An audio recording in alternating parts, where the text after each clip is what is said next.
زي بهجنا أيو بهجنا ميديا بسلف ديمقراسي حزب إرترا زدالو سمناو مدبيو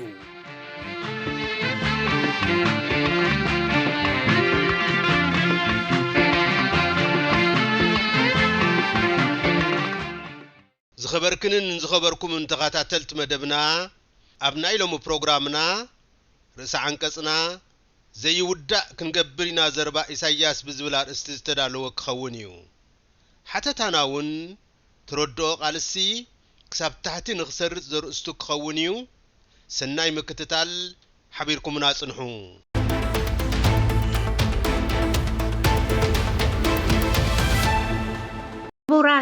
ክቡራንን ሰማዕትና ዘይውዳእ ክንገብርና ናይ ኢሳያስ ብዝብል አርእስቲ ንሎሚ ዝተዳለወ ርእሰ አንቀጽ እንሆ ዘቕርበልኩም ኣስገደት ምሕረት ኣብ እየ ኢሳያስ አፈወርቂ ድምፁ ጥፊኡ ድሕሪ ምጽናሕ ኣብዚ ዝሓለፈ መዓልታት ምስተን ኤርትራዊ መድረኽ ማዕኸናት ዜና ብሒተን ዘለዋ መራኸቢታት ህግደፍ ቃለ መጠይቕ ኣካይዱ ቃለ መጠይቁ ከም ወትሩ ብዙሓት ዝደጋገሙ ኣዛረብቲ ዛዕባታት ዝተንጸባረቑሉ ነይሩ ካብኡ ሓደ ከምቲ ዓዲ ኣገዲፋስ ሓትና ኣትናፍቕ ዝበሃል ብኤርትራዊ ዘቤታዊ ዛዕባታት ዘይምጅማሩ እዩ እዚ ኸኣ መርኣያ ናይቲ ህዝቢ ኤርትራ ኣብ ጉዳዩ ኣብ ክንዲ ዘድህብ ደገ ከም ዘማዓዱ ናይ ምድህላሉ ሕዱር ገና ፍሹል ተመክርኡ እዩ ኣብቲ መወዳእታ ዓቕሙ ተጸንቂቑ ነቶም ኣቐዲሙ ዝሃቦም ሕቶታት ዝሓትዎ ዝነበሩ ጋዜጠኛታት ራሕርሒዎም ክትንስእ ዘዕለብጠሉ ዝነበረ ከምቲ ንፍርዲ ኣይርትዑና ዝበሃል ኤርትራዊ ዘቤታዊ ዛዕባ ዝምልከት ኢሉ ዝጠቐሶ ርእቶታት ኣገራሚ እዩ ህልው ኩነታት ኤርትራ ክገልጽ እንከሎ ከም ልማዱ ኤርትራ ትሕተ ቅርጻ መንገዲ እኹል ዝስተ ማይን ሓይሊ ኤሌክትሪክን የብላን ዝብል ኣረጊት ቁዘማ ኣስሚዑ እዚ ሕቶ ሕፅረትን ብኩራትን ብኸመይ ክምለስ ከም ዝግብኦ እውን ካብቶም ዝጠቐሶም ምኽንያታት ኣብዚ መዳያት ክእለትን ኣፍልጦን ዘለዎ ዓቕሚ ሰብ ዘይምህላው ዝብል መምኽነይታ ክህብ ፈቲኑ እንተኾነ እሞዚ ሕፅረት እዚ ናይ ምምልኡ ሓላፍነት ደኣ ናትካ እንድዩ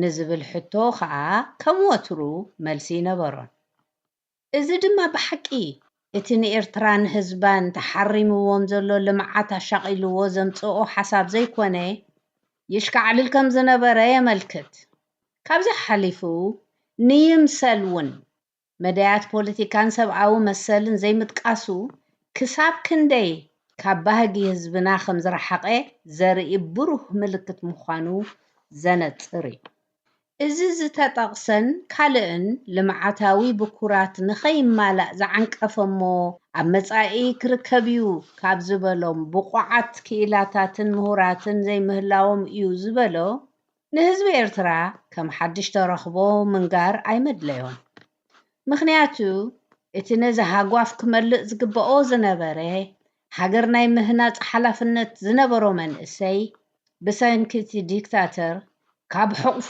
ሓፂሉ ዓዲ ጓና ዝሰፈረ ምዃኑ ህዝቢ ኤርትራ ኣዳዕዲዑ ስለ ዝርዳእ በቲ ካልእ ወገን ናይዚ ክኢላን ምሁርን ዘይምህላው ጠንቂ ኢሳያስ ባዕሉ ምዃኑ እውን ኣጸቢቑ ይፈልጦ እዩ ኤርትራ ካብ ሓንቲ ዩኒቨርሲቲ ናብ ዋላ ሓንቲ ዘይብላ ሃገር ኣውሪድዋ ዘሎ ኢሳያስ እዩ ነቲ ኤርትራ ዩኒቨርሲቲ ኣልባ ዝገበረ ገበኑ ንምሽፋን ድማ ንዓና ዘድልየና ዓብይ ባጀላታት ኣይኮነን እናበለ ተመጻዲቑ እዚ ኣባሃልኡ ነተን ብወተሃደራዊ ኣዘዝቲ ዝምርሓ ብሕፅረት መምሃራንን ናይ ትምህርቲ መሳርሒን ዝሳቀያ ዘለዋ ኮሌጃት ናብ ምምጓስ ዝዓለመ እዩ እንተኾነ እቲ ኣብዘን ወተሃደራዊ ትካል ዝመስላ ኮሌጃት ዝተማሃረ ዝርካቡ መንእሰይ እውን ብሰንኪ ግዱድ ዕስክርና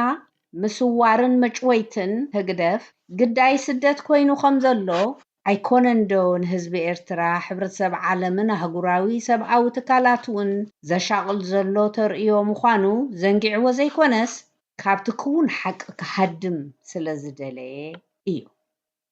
ሰላምን ምርግጋእን ናይ ልምዓት ቅድመ ኩነት እዮም ዝበሎ ህዝብና እውን ኣቐዲሙ ዝፈልጦን ንኽገሃድ ዝፅዕረሉን እምበር ካብ ኢሳያስ ዝንገሮ ሓድሽ ኣምር ኣይኮነን።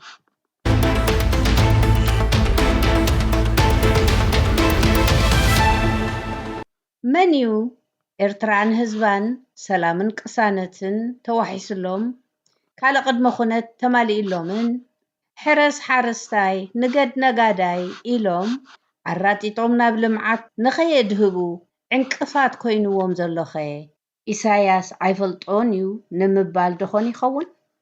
ቅድሚ ሕጂ ፍሽለት ሕጊ ደፋ ምህናፅ ልምዓት ሃገር ንምሽፋን ካብ መንግስቲ ኣሜሪካ ጀሚሩ ንብዙሓት ወገናት ተሓተቲ ገይሩ ከቕርቦም ዝፀንሖ ተቐባልነት ኣይነበሮን ሎሚ እውን የብሉን። ናይ ቀረባ ግዜ ተመክሮ ንጥቀስ እንተኢልና እኳ እቲ ኣብ ትግራይ ብዘይ ኣፍልጦ ህዝቢ ኤርትራ ኣትዩ ክዋጋእ ዘጥፍኦ ሂወትን ዘባኸኖ ፀጋን ኣብ ልምዓት ኣውዒልዎ እንተዝነብር ገለ ካብ ሕቶታት ህዝብና መመለሰ። ስለዚ ኢሳያስ ቀንዲ ነዚ ዛዕባ ዝጠቐሰሉ ምኽንያት ሎሚ እውን ዝኣምኖ ከምዘይርከብ እኳ ዝርድኦ እንተኾነ እቶም ሰላምን ምርግጋእን ዝኸልኡና እዮም ነቲ ዘይምዕባይና ተሓተቲ ዝብል መህደሚ ንምፍጣር ዝመሃዞ ምዃኑ ርዱእ እዩ። ኢሳያስ ኣፈወርቂ ኣብ ወፃኢ ንዘለዉ ኤርትራውያን እንታይ መልእኽቲ ተመሓላልፈሎም ምስ ተባህለ ናብ ሃገሮም ተመሊሶም ከውፍሩ ጽዋዕም ዝበሎ ኣገራሚ እዩ። ተመሊሶም ኣብ ሃገሮም የውፍሩ ቅድሚ ምባሉ እኮ ብዛዕባ እቲ ኣብ ሃገሮም ወፍሪ ተሓሪምዎም ኣብ ስደት ከውፍሩ ዘገደዶም ኣግላልን ቅናእን ምምሕዳሩ ምዃኑ ክእመንን ኣብ መጻኢ ከምኡ ከምዘይድገም ቅዋማዊ ውሕስነት ክረኽቡ ምተገበአ። ስለዚ ትማሊ ብዓዶም ናይ ምውፋር መሰል ንዝነፈጎም ኤርትራውያን ሎሚ ተገልቢጡ ክፅውዖም እንከሎ ኣሚኖሞ ንኽምለሱ ድልየት ሃልይዎ ዘይኮነ ኢሉ ነይሩ ንኽበሃልን ክወራዘን ምዃኑ ዝሓለፈ ተመክርኡ ተወኪስካ ምርድኡ ዘፀግም ኣይኮነን። እቲ ካልእ ንብዙሓት እዚ ሰብኣይሲ ምስ ውንኡ ድዩ ዘሎ ዘበለ ከዓ ብዛዕባ እቲ ንኤርትራውያን ጥራይ ዘይኮነ ንሕብረተሰብ ዓለምን ኣህጉራዊ ትካላት እውን ዘሻቕል ዘሎ ናይ ኢትዮጵያ ልዑላዊ ግዝኣት ኤርትራ ናይ ምውሳድ ሸበድበድ ዝምልከት ክሕተት እንከሎ እዝስ እንተዘይለዓል መሓሸ ነይሩ ዝበሎ እዩ። ኣብቲ እንዳዕጠጠየ ዝሃቦ መልሲ ከዓ ነቲ እዋናዊ ኣሻቓሊ ኣጀንዳ ዝምጥን ኣይኮነን። ንኤርትራዊ ልዑላውነትን ግዝኣታዊ ሓድነትን ዘውሕስን ንዕንደራ መንግስቲ ኢትዮጵያ ዕድል ዘይህብን ኣድማሳዊ ተቐባልነት ዘለዎ ብተመክሮ ዝሃብተመ ፖለቲካዊ ጭብጥታት ታሪኻዊ ምርትዑታትን ዓለምለኻዊ ቻርተራትን ሕግታትን ተንቲኑ ኣየቕረበን። ኣብ ክንድኡ መሰረታዊ ኣብ ዘይኮነ ቆይቅን ፀርፍን እዩ ኣትዩ። ነቲ ትማሊ ባዕሉ ንስኻ ኢኻ ትመርሓና ብዝብል ዘሻደኖ መራሒ ኢትዮጵያ ሎሚ ተገልቢጡ ኣብ ክንዲ ብፖለቲካዊ መዐቀኒ ዝገልጾ ብንዕኡ እውን ብዝምልከት ተራ ናይ ሕርቃን ቅፅላት ምግላፁ ነቲ ሓደገኛ ወስታ ዕቱብ ኣመኻኽታ ኣይኮነን። እቲ ዝያዳ ግዜ ዝወሰደሉ ዝሓለፈን ዘሎን ዓለም ለኻዊ ፖለቲካዊ ኣሰላልፋን ንሱ ዝተነፀገሉን ተመክሮ ምልዓሉ ነውሩ እኳ እንተዘይኮነ ንህዝቢ ኤርትራ ግና ዕለታዊ ህይወቱ ዝትንክፍን ዝያዳ ዘገድሶን ኣይኮነን። እቲ ናብ ኤርትራ ዝመጣጠር ዘሎ ግህሰት ልዑላውነት ኣባና ዝድረት ዘይኮነ ዞባውን ኣህጉራውን ናይ ምልባዕ ባህሪ ከም ዘለዎ ርዱእ እዩ። እንተኾነ ብዙሓት ክገልጽዎ ዝጸንሑን ዘለውን እምበር ካብ ኢሳያስ እንሰምዖ ዘለና ሓድሽ ገምጋም ኣይኮነን። ናይ ሎሚ ርእሲ አንቀጽና ኣብዚ ይፍጸም። ኣብ ዝመጽእ ግዜ ብኻልእ ትሕዝቶ ክሳብ ንራኸብ ሰላም ቀንዩ።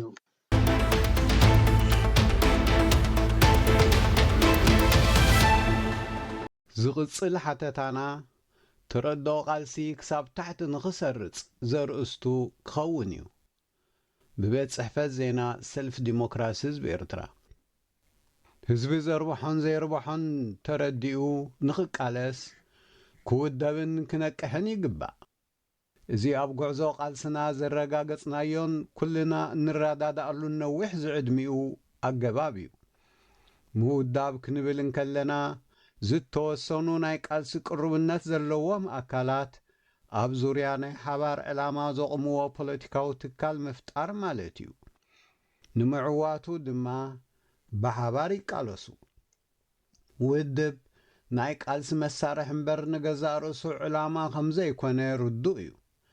ውድባት እቲ ከም ውድብ ዝሕንጽጽዎ ፖሊሲታትን ዝወስድዎ መርገጻትን ብቐዳምነት ነቶም ኣባላት ናይቲ ውድብ እምበር ንኻልእ ከም ዘየገድድ ንጹር እዩ። እዚ ክበሃል እንከሎ ግና ናይ ውድባት ፖለቲካዊ መደባትን መርገጻትን ንህዝቢ እውን ፍጹም ኣይምልከቶን ወይ ኣይጸልዎን ማለት ኣይኮነን። በዚ መሰረት ናይ ሓደ ውድብ መትከላትን ፖሊሲታትን ኣብ ክሊ ናይቲ ውድብ ጥራይ ተንጠልጢሉ ክተርፍ ዝግብኦ ዘይኮነስ ናብቲ ምእንትኡ ይቃለሰሉየ እትብሎ ህዝቢ እውን ክሰርጽ ይግብኦ። ምስዚ ብዝተተሓሓዘ መስርሕ ምሕያል ውድብ ወይ ምምልማል ኣባል ውድብ ኣብ ሓደ ግዜ ተጀሚሩ ኣብ ሓደ ግዜ ዝውዳእ ዘይኮነስ ቀጻሊ እዩ። ክዝንጋዕ ዘየብሉ ድማ ከምዚ ሓሊፉ ዝርአ ሓደ ውድብ ወይ ሰልፊ ብሕጋዊ መስርሕ ናይ ህዝቢ ናይ ፍቓድን ተቐባልነትን ከይረኸበ ብኢደ ወነኑ ወኪል ህዝቢ ይኸውን ማለት ኣይኮነን። እቲ ሒዝዎ ዘሎ ራእይ ንርኢቶ ህዝቢ ዝውክል እዩ ኢሉ ንዝኣመነሉ ካብ ህዝቢ ተቐባልነት ንምርካብ ክጉስጉስ ግና ዝኽልክሎ ኣካል የለን። ውደባ ሓይሊ እዩ። ሓይሊ ዝኸውን ግና ዝምራሓሉ መትከላት ብጥንቃቐ ናይ ህዝቢ ስምዒታትን ድሌታትን ኣብ ግምት ዘእተወ ክኸውን እንከሎ እዩ። ካብዚ ወጻኢ ህዝባዊ ዝምባሌታትን ትጽቢታትን ጐሲኻ ብጸቢብ ውድባዊ ስምዒት ጥራይ ተደፊእካ ዝግበር ጉዕዞ ኪኖ ተነጽሎ ካብ ህዝቢ ዝህቦ ረብሓ የብሉን። ምእንትዚ ኣብ ሓደ ውድብ ዝሕንጸጽ መትከላት ኮነ ኣብ መንጎ ብዙሓት ውድባት ዝብጻሕ ስምምዓት ተቐባልነት ክረክብ ወይ ክንጸግ ናብ ሓፋሽ ህዝቢ ክወርድን ክሰርጽን ናይ ግድን እዩ። ኣብ ዝተወሰኑ ውድባዊ ጽፍሕታት ጥራይ ጸምበለል ዝብል ስምምዓትን መትከላትን ግና ምስ ኩሉ ቅንዕነቱን ወድዓውነቱን ናብ ታሕቲ ክሳብ ዘይወረደ ዘነይት ኣይከውንን እዩ። ናብ ታሕቲ ናብ ህዝቢ ክወርድ ይግብኦ ክንብል እንከለና ስማዊ ምዝርጋሕ ዘይኮነስ ህዝቢ ንዝህቦ ኣሉታዊ ድዩ ኣወንታዊ ሓሳባትን ርእይቶታትን ኣብ ግምት ክኣቱ ይግባእ ማለትና እዩ። ኣብ መስርሕ ምቕራጽ ዲስፕሊን ፖለቲካዊ መደብዕዮን እውን ናይ ህዝቢ ግብረ መልሲ ከከም ኣድላይነቱ ቦታ ክረክብ ይግብኦ ማለት እዩ። ድሕሪዚ ሓደ ውድብ ወይ ሰልፊ ኣባላቱ ንዘይኮኑ ኣካላት እውን ዝውክል መደብ ኣለኒ ኢሉ ዝተኣማመን እንተኾይኑ እቲ ህዝቢ እዩ ክቕበሎን ዘይክቕበሎን ሓላፍነት ዘለዎ። ሓደ ውድብ ናይ ህዝቢ ደገፍ ክረክብን ዘይክረክብን ዝውሰን በቲ ሒዝዎ ዘሎ ራእይን ፖለቲካዊ ዕላማን እዩ። ኣብ ውድቡ መደባቱ ብዕቱብ ክትግብር ዝኸኣለ ውድብ ኣብ ቅድሚቶም ኣባላቱ ዘይኮኑ ግና ለውጢ ዝብህጉ ኣካላት እውን ቅቡል ከም ዝኸውን ፍሉጥ እዩ። ናይ ገዛእ ርእሱ ውድባዊ ድዩ ሰልፋዊ ዕማሙ ዘይፈጸመ ኣካል ከዓ ናይ ህዝቢ ደገፍ ክረክብ ሃንቀው ክብል ኣይግብኦን። እንተበለውን ዝረኽቦ ውፅኢት የብሉን። ምስዚ ብዝተተሓሓዘ ኣብዚ ሒዝናዮ ዘለና መስርሕ ቃልሲ ምእንቲ ዲሞክራስን ፍትሕን ኣብ ምንጻር መምዘኒ ውደባታት ኮነ ውድብ ምስሕሓብ ከም ዘጋጥም ዘይንዝንግዖ እዩ። ኣብ መንጎ ውድብን ምትእኽኻብ ውልቀ ሰባትን ወይ ኣብ መንጎ ፖለቲካዊ ውድባትን ማሕበራትን ዝንጸባረቕ ምዝብራቕ እውን ካብዚ ከምዚ ዝኣመሰለ ዘይንጹር ግንዛበ እዩ። ውድባት ምስ ካልኦት መሓዙት ውድባት ዝሰማማዓሉን ዝፈላለያሉን ፖሊሲታት ኣለዎም። እዚ ፍልልይ ናይ ፖሊሲ ኣብዝሓ ሰልፊ ክሳብ ዝተቐበልና ከነኽብሮን ከነመሓድሮን ዝግብኣና ናይ ዲሞክራሲ መርኣያ እዩ።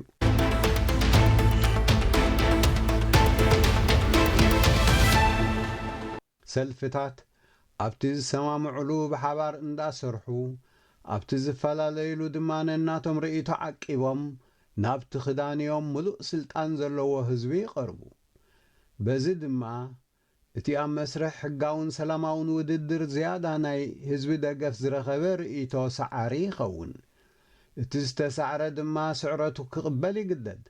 እንተኾነ ብመሰረት ናይ ብዙሓት ግዝኣተ ድምፂ ዘለኣለማዊ ሰዓርነትን ተሰዓርነትን ዝበሃል ስለ ዘየለ እቲ ኣብዝሓ ረኺቡ ዘይትግበር ናይ ውሑዳት ኣማራፂ ፖሊሲ መሰል እውን ክስማዕ ኣለዎ። እዚ ብክልሳ ሓሳብ ደረጃ ቀሊል እዩ፣ ብተግባር ከቢድ ምዃኑ ከዓ ተመክሮና መረጋገፂ እዩ። ምዝ ኩሉ ግና ካብ ናይዚ ፖሊሲ እዚ ግዙእ ምዃን ካልእ መዋፅኦ የብልናን።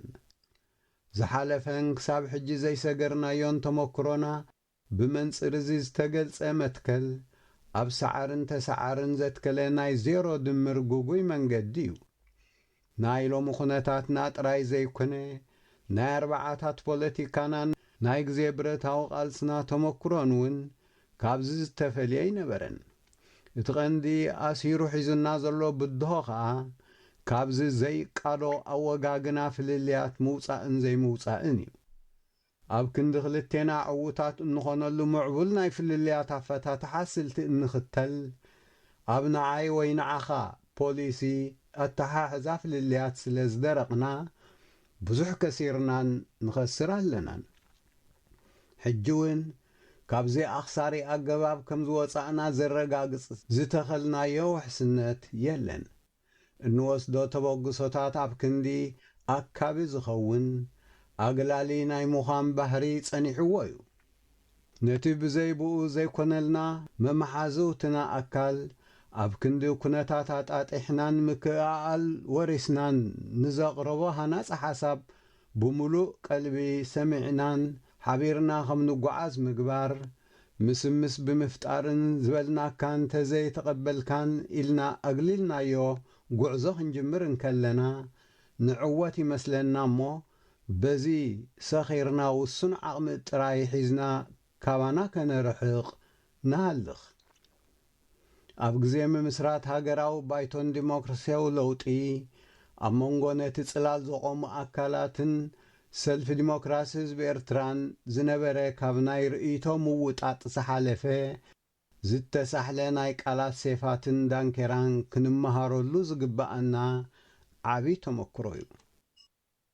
ኣብዚ እዋን እዚ ምስ ብዙሓት ህልውይ ኩነታት ደንበ ተቃውሞ ዘሻቕሎም ኤርትራውያን ሰብ ጉዳይ ኣብ እንገብሮ ስሩዕ ይኹን ዘይስሩዕ ዕላላት ሎሚ እውን ኣብ ውሱን መሰማምዒ ነጥብታት ዘትከለ ንኹላትና ብማዕረ ዝብፅሓና ናይ ሓባር መቃለሲ መድረኽ ምፍጣር ህፁፅን መተካእታት ዘይብሉን ተደላይነት ከም ዘለዎ ንረዳዳ ኢና።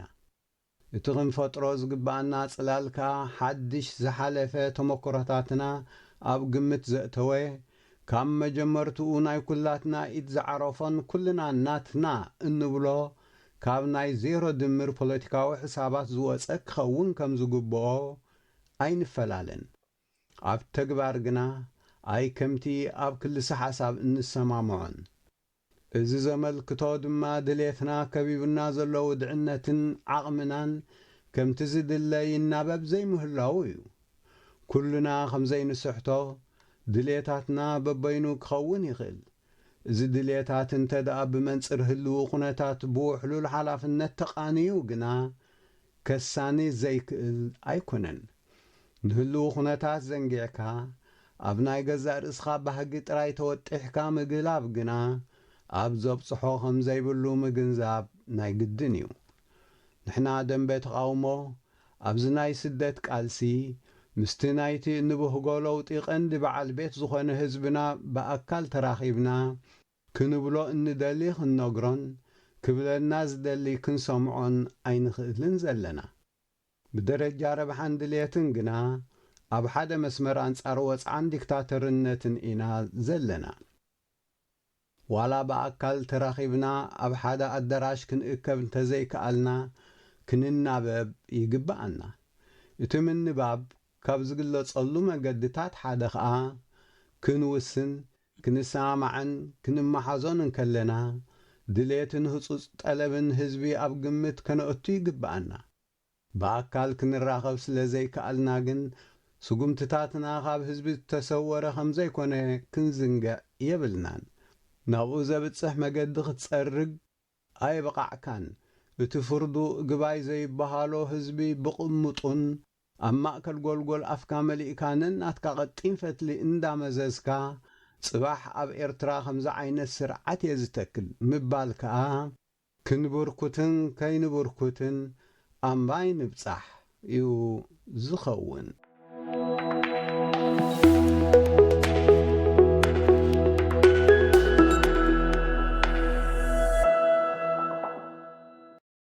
ክቡራትን ክቡራንን ተኸታተልቲ መደብና ናይ ሎሚ መሰናድኦና ኣብዚ ይፍጸም ኣብዚ መጽእ ሰሙን ብኻልኦት ትሕዝቶ ክሳዕ ንራኸብ ሰናይ ቅነ